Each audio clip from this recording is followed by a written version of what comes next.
First impression is the last impression. यह बात तब और भी ज़्यादा अहम और ज़रूरी हो जाती है जब बात धान की नर्सरी की हो रही हो। ऐसे में कृषि से जुड़े इस खास सेगमेंट में हम बात करेंगे कि धान की नर्सरी के लिए खेत कैसे तैयार करें, खेत का क्षेत्रफल कितना होना चाहिए और 1 एकड़ में कितने धान की बीज को डालना चाहिए, और सबसे ज़रूरी बात क्या करें जिससे सीड जर्मिनेशन ज़्यादा हो, और सीड जर्मिनेशन के बाद उसका बेसल डोज यानी फर्टिलाइज़र डोज कितना होना चाहिए। सब कुछ बात करेंगे इस वीडियो में। नमस्कार, मैं हूं शहजाद और आप देख रहे हैं हेल्प इन फार्मिंग। हमारी और आपकी मुलाकात होती रहेगी, इसलिए अगर आपने हमारे चैनल हेल्प इन फार्मिंग को अभी तक सब्सक्राइब नहीं किया है तो अभी कर लें और बगल में दिख रहे बेल आइकन को भी प्रेस कर दें जिससे हमारी आने वाली वीडियोस को आप मिस ना कर सकें। तो चलिए वीडियो शुरू करते हैं। किसान साथियों, सबसे पहले बात करते हैं कि धान की नर्सरी के लिए पर्याप्त जगह कितनी होनी चाहिए। यह इस बात पर निर्भर करता है कि आपके पास कितना एकड़ या कितना हेक्टेयर खेत है। किसी के पास कम खेती होती है, किसी के पास ज़्यादा खेती होती है। इसलिए हम एक एग्जाम्पल लेकर चलते हैं कि फॉर एग्जाम्पल हमारे पास 1 एकड़ खेत है और उसके लिए हमें कितनी दूरी में, कितनी लंबाई, कितनी चौड़ाई में नर्सरी के लिए खेत तैयार करना है।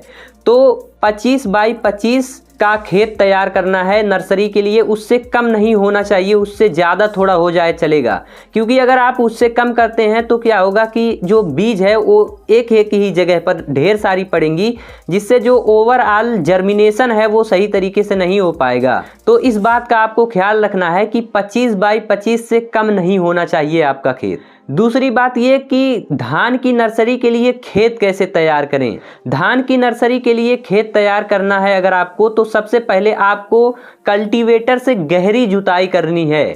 उसके बाद में एक बार जुताई करने के बाद जब कल्टीवेटर से हो जाए उसके बाद में आपको रोटावेटर से जुताई करवानी है।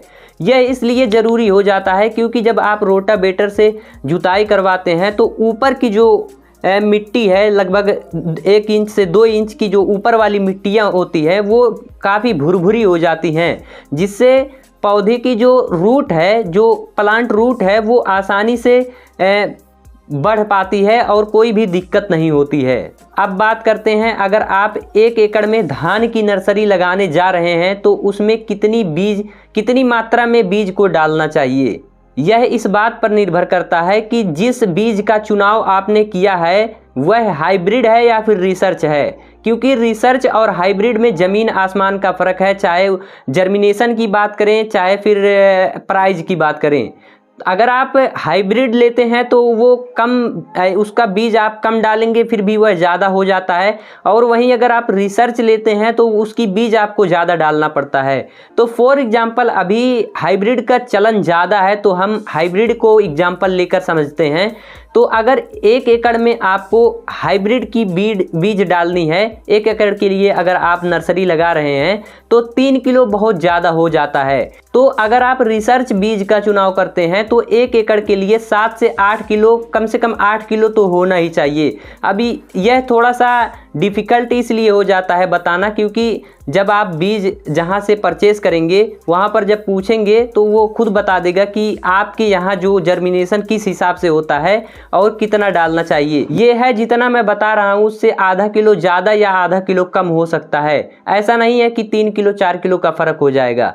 तो फॉर एग्जाम्पल हम हाइब्रिड बीज का चुनाव किए हैं और हम हाइब्रिड बीज की ही नर्सरी लगाना चाहते हैं, तो आपको 1 एकड़ के लिए 3 किलो का चुनाव करना है। अब बात करते हैं किसान साथियों, जो हमने बीज का चुनाव किया है उसकी जर्मिनेशन के लिए, जिससे अच्छी तरह से जर्मिनेशन हो सके, उसके लिए क्या करना चाहिए। किसान साथियों, सबसे पहले आपको जो आपने सीड लिया है, जो पैडी सीड लिया है, उसको आपको 12 घंटे कम से कम पानी में भिगो कर रखना है। जब 12 घंटे हो जाएं उसके बाद में एक आता है टाट का बोरा, मैं आपको दिखा रहा हूँ, टाट की गोनी होती है, आप समझ पा रहे होंगे स्क्रीन पर, या तो आप सूती कपड़ा ले लीजिए।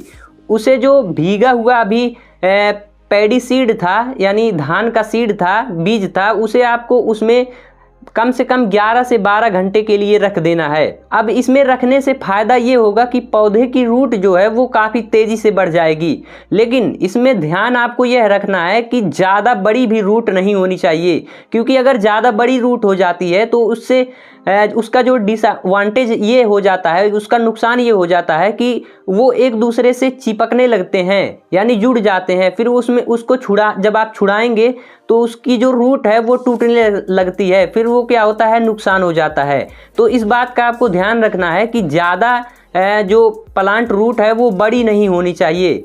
और जब भी आप सीड की बुआई करने जाएं तो कम से कम उसका जो समय है वो 5 बजे या 6 बजे होना चाहिए, उससे पहले आपको नहीं बोना है। अगर आप उससे पहले सीड की बुआई करते हैं तो जाहिर सी बात है अभी टेम्परेचर बहुत हाई होता है और जो ओवरऑल बीज है वो जलने लगेगी और फिर बीज का नुकसान आपको देखने को मिल सकता है। इसलिए आपको यह बात ज़रूर ध्यान रखना है।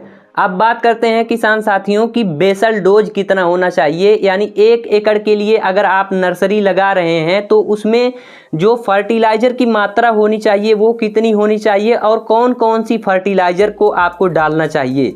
तो 1 एकड़ के लिए 1 किलो DAP, 1 किलो SSP यानी सिंगल सुपर फास्फेट और 500 ग्राम यूरिया और 50 ग्राम चिलेटेड जिंक। और अगर आपके पास गोबर की खाद है तो 200 kg गोबर की खाद जब आप जुताई करवा रहे थे तभी आपको गोबर की खाद देनी है। और बाकी ये जो खाद मैंने बताया जैसे 1 kg DAP, 1 kg SSP, 500 gram urea और चिलेटेड जिंक जो है 50 ग्राम, ये जब आप नर्सरी कर चुके हैं उसके बाद में शाम के टाइम आपको छोड़ना है। मैं पूरे यकीन के साथ कह सकता हूं कि आपकी जो ओवरऑल नर्सरी है काफ़ी बेहतर निकल के आएगी और प्रोडक्शन भी काफ़ी अच्छा होगा। अगर आपको यह वीडियो पसंद आई हो तो इसे लाइक करें, अपने सभी किसान साथियों के साथ यह वीडियो साझा करें जिससे उन्हें भी इस बारे में जानकारी हो सके। मैं मिलता हूँ आपसे एक और नई वीडियो के साथ। जय जवान जय किसान।